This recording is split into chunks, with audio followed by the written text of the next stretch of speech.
خدا کے بیٹے کی پہلی آمد مسیح یسوع میں آپ سب کی سلامتی ہو۔ یوحنا اپنی انجیل کا آغاز کلام کے بیان سے کرتا ہے، لیکن وہ شروع ہی میں وضاحت نہیں کرتا کہ کلام کیا یا کون ہے۔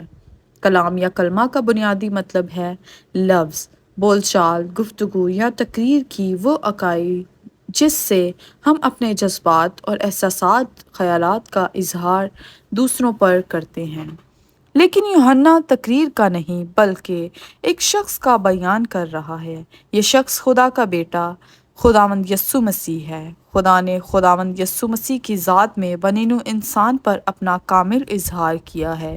دنیا میں آ کر مسیح نے کامل طور پر ظاہر کر دیا ہے کہ خدا کیسا ہے، اور صلیب پر ہماری خاطر مر کر اس نے ہمیں بتا دیا کہ خداوند ہمارے ساتھ کس قدر محبت رکھتا ہے۔ یوں مسیح انسان کے لیے خدا کا زندہ کلام اور خدا کی سوچ کا اظہار ہے۔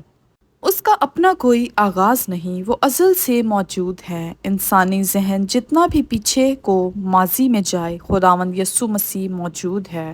وہ کبھی خلق نہیں کیا گیا، اس کا کوئی شروع یا آغاز نہیں۔ اس انجیل میں خدا کے بیٹے کا نسب نامہ بے موقع ہوتا ہے۔ اس کی شخصیت بالکل الگ اور جدا ہے۔ وہ کوئی خیال یا تصور نہیں، نہ کوئی مثال یا نظریہ، بلکہ حقیقی شخص تھا جو خدا کے ساتھ رہتا تھا۔ کلام خدا تھا۔ وہ نہ صرف خدا کے ساتھ رہتا تھا بلکہ وہ خود خدا تھا۔ بائبل مقدس تعلیم دیتی ہے کہ خدا ایک ہی ہے، لیکن ذات الہی میں تین اقنوم ہیں، یعنی باپ، بیٹا اور روح القدس۔ یہ تینوں اقانیم خدا ہیں۔ انجیل میں بہت سے مقامات پر صاف صاف بیان ہوا ہے کہ یسوع مسیح خدا ہے۔ یہ ایسا پہلا موقع ہے، صرف اتنا کہنا کافی نہیں کہ وہ ایک خدا ہے، کہ وہ خدا کی مانند ہے یا وہ الہی صفت کا مالک ہے۔ بائبل مقدس سکھاتی ہے کہ وہ خدا ہے۔ یوحنا کی انجیل پہلے باب کی 2 آیت بادی النظر میں لگتا ہے کہ یہاں پہلی آیت کو دہرایا گیا ہے۔ دراصل ایسا نہیں ہے۔ یہاں بتایا گیا ہے کہ مسیح کی شخصیت اور الوہیت دونوں کی کوئی ابتدا نہیں۔ وہ بیت لحم کے بچہ کے طور پر پہلی دفعہ ایک شخص بنا تھا، اور نہ وہ جی اٹھنے کے بعد کس طرح ایک خدا بن گیا۔ حالانکہ بعض لوگ ایسی تعلیم دیتے ہیں وہ ازل ہی سے خدا ہے۔ اب اگر 3 آیت میں ہم دیکھیں تو اس کے مطابق سب چیزیں اس کے وسیلہ سے پیدا ہوئیں۔ وہ خود مخلوق نہیں بلکہ سب چیزوں کا خالق ہے۔ ان میں بنینو انسان، حیوانات، اجرام فلک، سیارے، فرشتگانی، سب دیکھی اور اندیکھی چیزیں شامل ہیں، اور جو کچھ پیدا ہوا ہے اس میں سے کوئی چیز بھی اس کے بغیر پیدا نہیں ہوئی۔ یہاں کسی قسم کی استثناء ممکن نہیں۔ اگر کوئی چیز پیدا ہوئی ہے تو اس نے پیدا کی ہے، اور خالق ہوتے ہوئے وہ بلا شبہ اپنی تخلیق کردہ ہر چیز سے اعلیٰ و برتر ہے۔ ذات الہی کے تینوں اقانیم تخلیق کے کام میں شریک تھے۔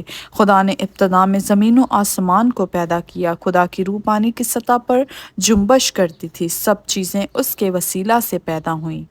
اسی سے مراد مسیح ہے۔ 4 آیت، اس میں زندگی تھی۔ اس کا مطلب یہ نہیں کہ اس کے پاس زندگی تھی، بلکہ یہ کہ وہ زندگی کا منبع تھا اور ہے۔ جو لفظ یہاں استعمال ہوا ہے اس میں طبعی اور روحانی زندگی دونوں شامل ہیں۔ جب ہم پیدا ہوئے تو ہمیں طبعی زندگی ملی۔ جب ہم دوبارہ یا نئے سرے سے پیدا ہوتے ہیں تو ہمیں روحانی زندگی ملتی ہے۔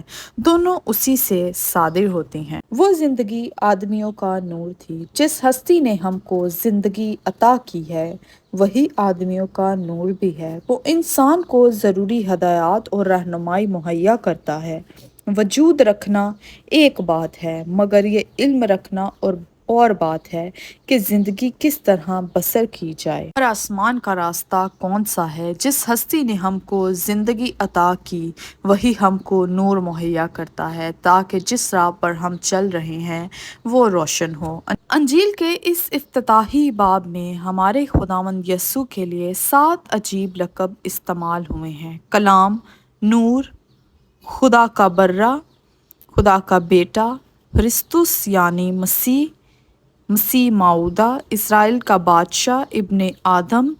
پہلے 4 القاب جن میں سے ہر ایک کم سے کم 2 دفعہ استعمال ہوا ہے، وہ اپنے اطلاق میں عالمگیر معلوم ہوتا ہے۔ اور آخر 3 القاب جن میں سے ہر ایک صرف ایک دفعہ استعمال ہوا ہے، ان کا اولین اطلاق خدا کے قدیم قوم اسرائیل پر ہے۔ 5ویں آیت، نور تاریکی میں چمکتا ہے۔ گناہ داخل ہوا تو انسان کی عقل اور سمجھ پر تاریکی چھا گئی۔ گناہ نے دنیا کو تاریکی میں دھکیل دیا۔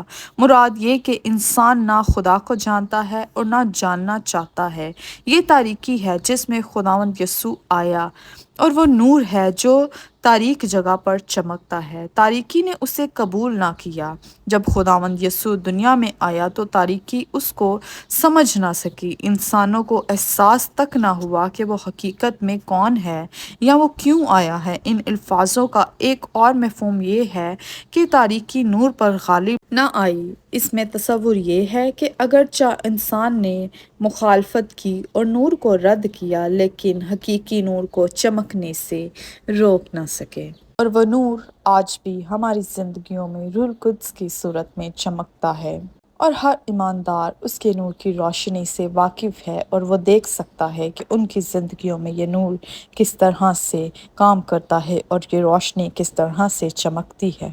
God bless you all. جے مسیح کی خداوند آپ سب کو بہت برکت دے۔